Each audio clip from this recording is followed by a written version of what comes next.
Hello बच्चों, good morning. आज हम ज्ञान एवं पाठ्यक्रम में जो विद्यालय में पाठ्यक्रम का जो आदान प्रदान वाला टॉपिक चल रहा था, जिसमें विद्यालय में प्रभावी पर्यवेक्षण के ऊपर हमने कल चर्चा की थी। विद्यालय में प्रभावी पर्यवेक्षण, जिसको सुपरविजन भी कहते हैं, या फिर हम कहें कि जो शैक्षिक पर्यवेक्षण है वो एक प्रकार का विद्यालय में होने वाला प्रशासन के रूप में जाना जाता है, जिसमें अध्यापक का विकास हो या विद्यार्थियों का भी किसी भी प्रकार का विकास हो, उस सब को लेकर, अधिगम प्रक्रिया को लेकर उसमें कुछ सुधार किया जाता है। हम सभी जानते हैं कि शिक्षा के क्षेत्र में जो पर्यवेक्षण जो है उसको हम शिक्षा के क्षेत्र से अलग नहीं कर सकते, क्योंकि शिक्षा के जो उद्देश्यों की प्राप्ति के लिए इसका प्रयोग हम बहुत जरूरी है। जो चाहे वो शिक्षण अधिगम प्रक्रिया हो, चाहे किसी भी प्रकार की जो परिस्थितियों की कुशलता से हो, किसी भी प्रकार की परिस्थितियों को कुशलता से लागू करने की बात हो, तो वहां पर हम पर्यवेक्षण जो प्रशासन की पर्यवेक्षण या प्रशासन की जो बातें हैं उनका बहुत हम उसको महत्वपूर्ण एक पक्ष के रूप में रखते हैं। ठीक है, आज का अपना टॉपिक है जो कि ये जो पर्यवेक्षण है इसकी प्रकृति कैसी होनी चाहिए। कहने का अर्थ है कि जो शैक्षिक पर्यवेक्षण है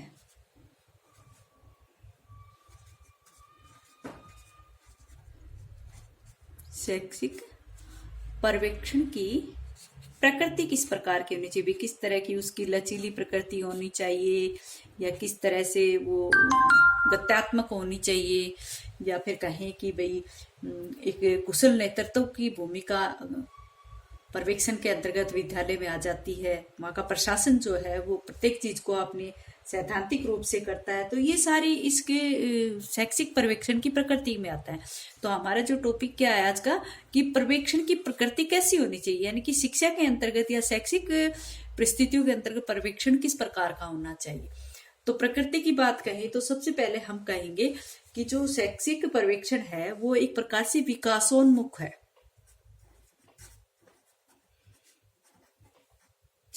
विकासोन्मुख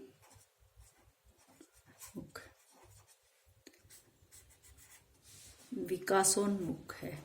विकासोन्मुख का मतलब क्या है कि विकास की तरफ उन्मुख, विकास प्लस उन्मुख, विकासोन्मुख। ठीक है, तो हम कहें कि शैक्षिक पर्यवेक्षण जो है ये हमेशा विकास की बातें करता है, यानी कि पर्यवेक्षण के अंतर्गत जो कार्य होते हैं वो नए विकास की ही बातें करते हैं। तो हम इसकी प्रकृति को कहेंगे कि इस पर्यवेक्षण की प्रकृति विकासोन्मुख है। हमेशा वो नए कार्य करने के लिए, या फिर जैसे यहाँ पर ऐसी परिस्थितियां या ऐसा अधिगम प्रक्रिया जो है वो होती है कि उसमें हम कुछ नया करने की भी सोच सकते हैं, तो इसलिए इसको विकासोन्मुख कहा गया है। ठीक है, नेक्स्ट है जो पर्यवेक्षण है वो इसमें समग्र क्रियाएं आ जाती है, यानी कि कहें कि शैक्षिक पर्यवेक्षण जो है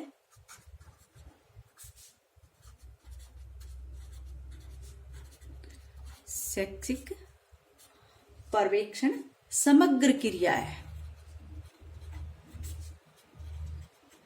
समग्र क्रिया है, समग्र का मतलब सभी क्रियाएं, जैसे अनुशासन से संबंधित हो, चाहे शिक्षा के उद्देश्य से संबंधित हो, या फिर हम कहें कि मैनेजमेंट से संबंधित हो, इन ये सब जो विद्यालय में जो प्रशासन का कार्य होता है वो सब कुछ पर्यवेक्षण के अंतर्गत आ जाती है। तो इसीलिए कहा जाता है कि शैक्षिक पर्यवेक्षण समग्र क्रिया है। एक प्रकार से विद्यालय में होने वाली संपूर्ण जो क्रियाएं होती है, खेल हो, चाहे क्रीड़ा क्षेत्र हो, चाहे अनुशासन की बात हो, चाहे अधिगम के जो उद्देश्य, जो शिक्षा के जो उद्देश्य है, या जो अधिगम प्रक्रिया, उनसे संबंधित जो भी बातें वो सारी हमारी पर्यवेक्षण से प्रभावित होती है। इसलिए माना जाता है कि पर्यवेक्षण जो है वो समग्र क्रिया है।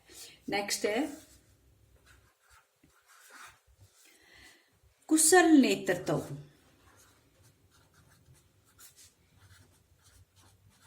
कुशल नेतृत्व, अगर हम कहें कि शैक्षिक पर्यवेक्षण जो है एक कुशल नेतृत्व है, तो वो कैसे है भाई।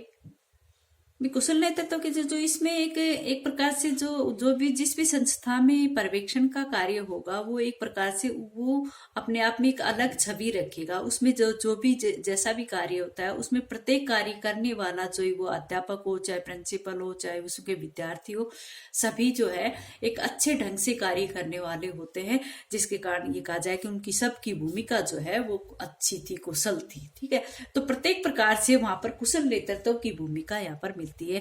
कहने का कि पर्यवेक्षण की प्रकृति एक कुशल नेतृत्व को प्रदान करती है। किसी भी संस्था में हो, किसी भी प्रशासन में हो, तो वहां पर कुशल नेतृत्व की भावना विकसित होती है, लीडरशिप की। नेक्स्ट है सामूहिक प्रयास।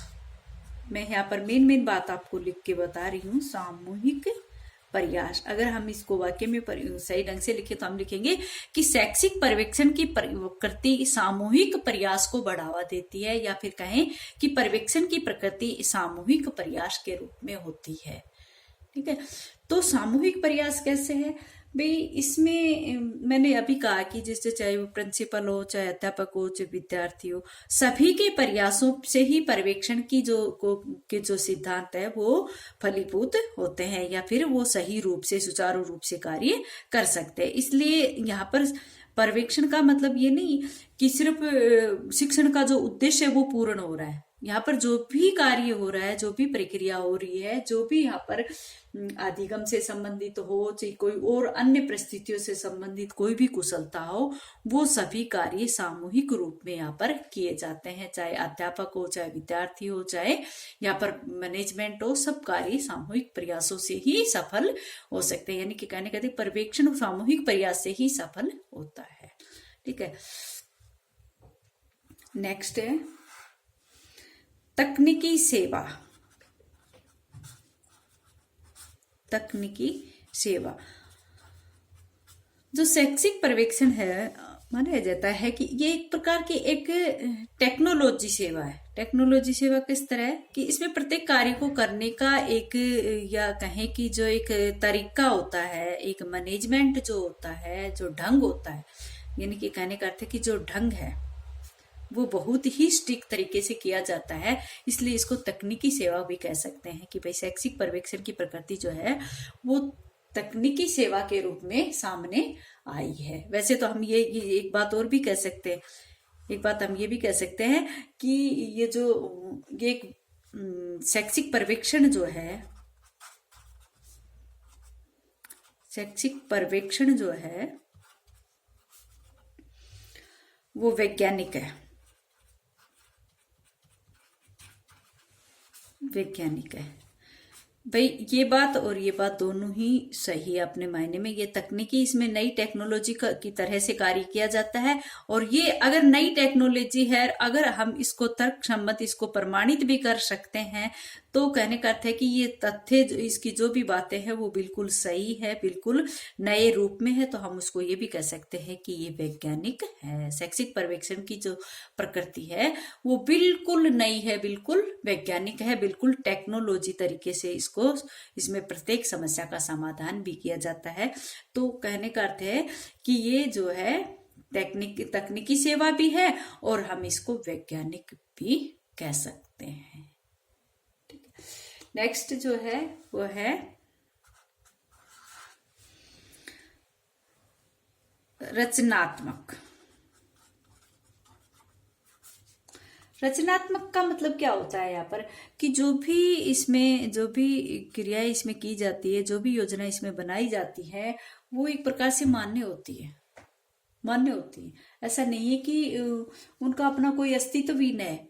तो इसकी जो भी कार्य किया जाता है वो मान्य भी है, और वो एक प्रकार से उसको जीवन में अपनाया जा सकता है। तो वो सब कार्य किस तरह से किया जाता है? यहाँ पर रचनात्मक कार्य। भाई यहाँ पर कोई ऐसी वैसे कार्य तो होने वाले, जो भी वो कार्य जो जिसका अपना कोई औचित्य हो वही तो कार्य होता है। तो कहने का अर्थ है कि यहाँ पर जो भी कार्य होगा वो सही होगा तो वो रचनात्मक कार्य होगा। ठीक है। तो इस तरह से आप कह सकते हैं कि शैक्षिक पर्यवेक्षण जो है वो एक प्रकार से रचनात्मक कार्य है और इसमें सभी लोग सुचारू रूप से भाग ले सकते हैं, सभी का अपना अपना अपनी भूमिका रहती है। इसलिए हम जो भी परिवर्तन इसमें देखेंगे, जो भी कार्य इसमें होंगे, वो रचनात्मक रूप से ही होंगे। ठीक है। नेक्स्ट है शैक्षिक पर्यवेक्षण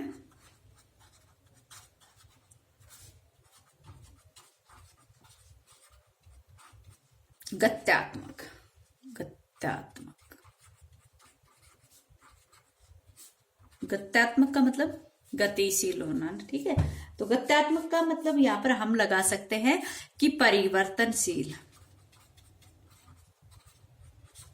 भाई जैसे जैसे समय की मांग होती है, या फिर कहें कि जैसे जो भी इसमें कार्य किया जाएगा वो गतिशील कैसे होगा, क्योंकि वो समय के साथ परिवर्तनशील होगा। इसमें कुछ नया कार्य इसलिए भी किया जा सकता है कि प्रत्येक व्यक्ति की आवश्यकताओं के अनुसार उसकी या फिर हम कहें कि अपने जो पाठ्यक्रम की जो जो उद्देश्य है उनके लिए इसमें बार बार गत्यात्मकता की जाती है, इसमें बार बार परिवर्तन भी किया जा सकता है। तो शैक्षिक पर्यवेक्षण की जो प्रकृति है वो गत्यात्मक भी है, विकासोन्मुख भी है, समग्र क्रिया लिए भी है, कुशल नेतृत्व भी है, सामूहिक प्रयास भी है, एक प्रकार से तकनीकी सेवा भी है और वैज्ञानिकता भी इसके अंतर्गत होती है। ये कार्य रचनात्मक रूप से होता है, तो इसलिए इसमें शैक्षिक पर्यवेक्षण एक रचनात्मक क्रिया है। ठीक। अच्छा बच्चों, आज इतना ही।